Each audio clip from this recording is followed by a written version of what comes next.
انگریزی پڑھنا کیسا ہے؟ تو انگریزی پڑھنا جائز بھی ہے، انگریزی پڑھنا جو ہے ناجائز بھی ہے، انگریزی پڑھنا حرام بھی ہے اور انگریزی پڑھنا کفر بھی ہے۔ اور آپ سوچ رہے ہوں گے کہ ارے یہ کیسے؟ ایک ہی چیز جائز بھی بلکہ انگریزی پڑھنا قاری ثواب بھی ہے، بلکہ انگریزی پڑھنا عبادت بھی ہے۔ اب آپ سوچ رہے ہوں گے کہ عبادت بھی کہہ رہے ہیں حضرت اور انگریزی سیکھنا کفر بھی ہے، ان دونوں میں تو مطلب یہ کہ بظاہر تضاد نظر آ رہا ہے، ایسا کیسے ہوگا؟ تو اس کی شکل آپ سمجھ گئے ہوں گے، سب بات واضح کر دی گئی ہے۔ اس لیے انگریزی سیکھنا جائز ہے، سمجھے آپ کہ ہم زبان سیکھ رہے ہیں جائز، اور انگریزی سیکھنا کار ثواب ہے کہ ماشاءاللہ بلکہ عبادت ہے۔ اس لیے انگریزی کی تعلیم یا دوسری اور دنیاوی تعلیمات حاصل کر رہے ہیں آپ کہ انگریزی تعلیم میں جو ہے ہم اسلام کی خدمت کریں گے، کتابیں شائع کریں گے، تقریریں کریں گے، ہے نہیں؟ ہاں، دوسرے لوگوں تک پیغام پہنچائیں گے، دین کو گھر گھر میں پہنچائیں گے، مذہب اسلام کا پرچم گھر گھر میں لہرائیں گے۔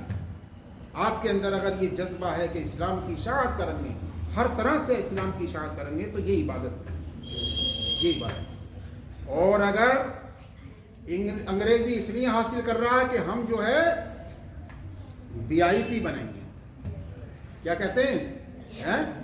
ہاں، VIP بنیں گے اور کھڑے ہو کر پیشاب کریں گے، نعوذ باللہ، اور قرآن کو حقارت سے دیکھیں گے، اسلام کو حقارت سے دیکھیں گے، اور علماء کو حقارت کی نظر سے دیکھیں گے۔ اور ہمارے سامنے ہم تو صاحب بہت بڑے انٹیلیجنٹ اور جنٹل مین ہیں، بہت بڑے ہیں، اس لیے جو ہے ہم جو ہے فرض کو، ہمارے سامنے کوئی حقیقت نہیں، سمجھے آپ؟ ہم اسلام کو حقارت کی نظر سے دیکھیں گے، علماء کو حقارت کی نظر سے دیکھیں گے، اور ہم تو بہت بڑے آدمی بن گئے، اب جو ہے ہمارے سامنے کوئی حقیقت نہیں ہے مسلمان کی یا اسلام کی۔ ایسا اس کے اندر اگر اس کا ایسا ارادہ ہے اور ایسا ذہن ہے اور یہ نیت ہے اور ایسا عمل ہے تو وہ انسان کافر ہے، کافر، ایمان سے خارج ہے، خارج، سمجھے آپ؟ تو یہ ہوا، مفہوم سمجھ میں آ گیا آپ کی؟ تو اسلام کی اشاعت کا جذبہ لے کر انگریزی تعلیم حاصل کرنا چاہیے کہ اسلام کی اشاعت کریں گے۔ کون منع کرتا ہے؟ دنیا کا کوئی بھی مفکر، کوئی بھی عالم نے آج تک آپ نے نہیں سنا ہوگا تو اس نے منع کیا ہو کہ انگریزی تعلیم مت سیکھیے، بلکہ وہ کہتے ہیں کہ انگریزی تعلیم سیکھیے، یہ عالمی زبان ہے، انگریزی تعلیم سیکھیے، اور یہ تعلیم، یہ زبانیں کسی کے باپ کی نہیں ہے بلکہ یہ تو رسول پاک کا صدقہ ہے۔ ساری زبانیں اگر ملتی ہیں تو رسول پاک کے صدقے میں ہمیں ملی ہیں، ساری زبانیں سیکھنا چاہیے۔ اور ہمارے مدرسے میں اسی وجہ سے انگلش لازمی طور پر پڑھائی جاتی ہے، ہندی انگلش وغیرہ بھی لازمی طور پر ہر بچے کو پڑھائی جاتی ہے، سمجھ رہے ہیں آپ؟ اور مفتی معین الدین مصباحی صاحب بھی ماشاءاللہ دیکھو کتنی محنت کرتے ہیں، دنیاوی تعلیمات میں ان کو بڑا عبور حاصل ہے، کتنی ڈگری انہوں نے حاصل کی ماشاءاللہ۔ تو یہ جذبہ ہونا چاہیے۔ سنیے آپ اس کی تفصیل سن لیجئے، دنیا حاصل کرنے کی غرض سے انگریزی پڑھنا کیسا ہے اور کس درجے کا گناہ ہے؟ جواب سنیے، جواب، انگریزی زبان دوسری زبانوں کی طرح ایک مباح زبان ہے، مگر 3 عوارض سے اس میں خرابی ہے۔ نمبر 1، بعض علوم اس میں ایسے ہیں جو شریعت کے خلاف ہیں اور علم شریعت سے واقفیت ہوتی نہیں، اس لیے عقائد بگڑ جاتے ہیں، زیادہ تر ایسا ہی ہو رہا، عقائد بگڑ جاتے ہیں، سمجھے؟ اس لیے کہ دینی مدارس کا انہیں ماحول ملتا نہیں، اسکول میں کالج میں جا کر کے وہی VIP بن جاتے ہیں، کھڑے ہو کر پیشاب کرنے والے۔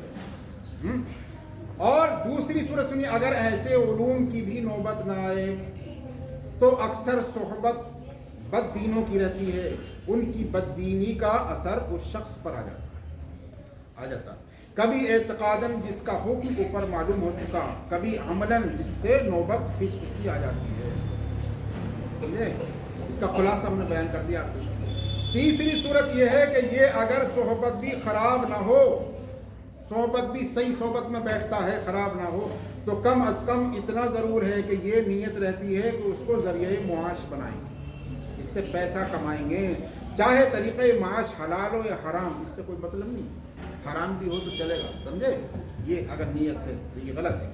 اور یہ مسئلہ عقلاً و نقلاً ثابت ہے کہ جو مباح کسی حرام کا ذریعہ بن جائے وہ حرام ہو جاتا ہے۔ پھر ایسا عزم خود معاصی قلب سے ہے تو اس صورت میں فسق ظاہری کے ساتھ فسق باطنی بھی ہے۔ ان عوارض ثلاثہ کی وجہ سے کبھی کفر، کبھی فسق ظاہری، کبھی فسق باطنی تک نوبت پہنچ جاتی ہے۔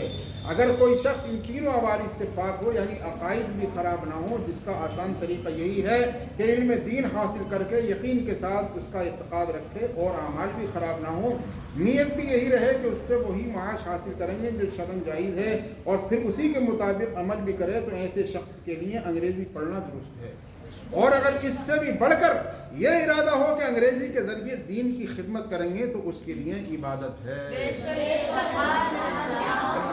حاصل یہ ہے کہ انگریزی کبھی حرام ہے، کبھی جائز ہے، کبھی عبادت ہے، سمجھے آپ؟